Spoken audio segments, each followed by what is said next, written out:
Hey y'all, this is Old Paths with Backpacking Florida, and today I've got a little tip for you. Now, something practical I learned while I was in the military and I still use today.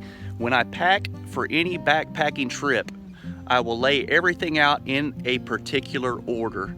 And what I accomplish when I do this, folks, is I'll lay it out in a particular order, I will snap a photo of it, and then when I go out on my trip and I decide to shake some things down, things I want to get rid of, things I might want to add to my packing list, the next time I prepare for a trip, I will lay it all out in the same exact order. Looking at that past photo, I can glance at the old photo and then I can look at what I have laid out and I can see if I'm missing anything from my prior trip. And at that point, I can begin to shake some things out. I can take some things out that I don't want to take anymore, or I can add to, all depending on the trip. For instance, if you look at these photos, the first photo is a trip I took last weekend to Crooms Trail.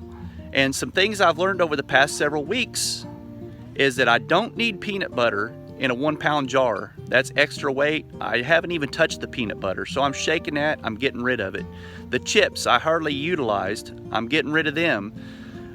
Something I do need, because the weather is getting a little chilly down here at night in Florida, and yes, it does get chilly from time to time. We've even gotten down to the freezing levels before, folks. So I'm gonna add a thermal top, a heavier thermal top, so in case it does get really down cold at night, or when I get up in the morning is the worst, then I have something to keep me warm until I get moving on the trail. So I've added that to my pack. And what I'll also do, folks, from here on out, I'm not going to include anything that's not in my base weight. So you can see in these photos I've got food, fuel, and water. From now on, I'm not going to lay them out. I'm going to set them separate. And I could even do a layout of my food separate in a separate photo, so I can kind of see what I'm taking and what works for me and what doesn't.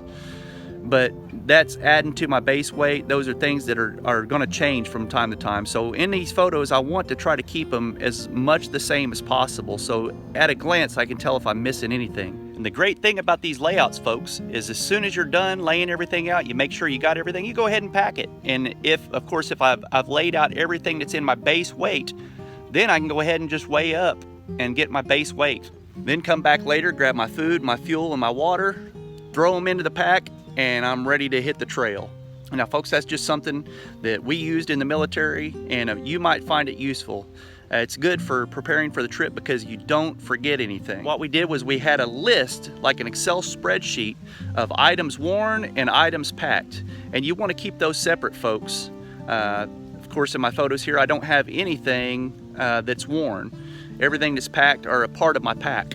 And I want to keep them separate because those things that are worn could change. And I want to keep this as true to just my base weight. And I want to make sure I don't forget anything in my pack. And I hope that's a helpful tip for you guys. Thanks for watching. If you haven't subscribed, please hit that subscribe button and stay tuned for more videos.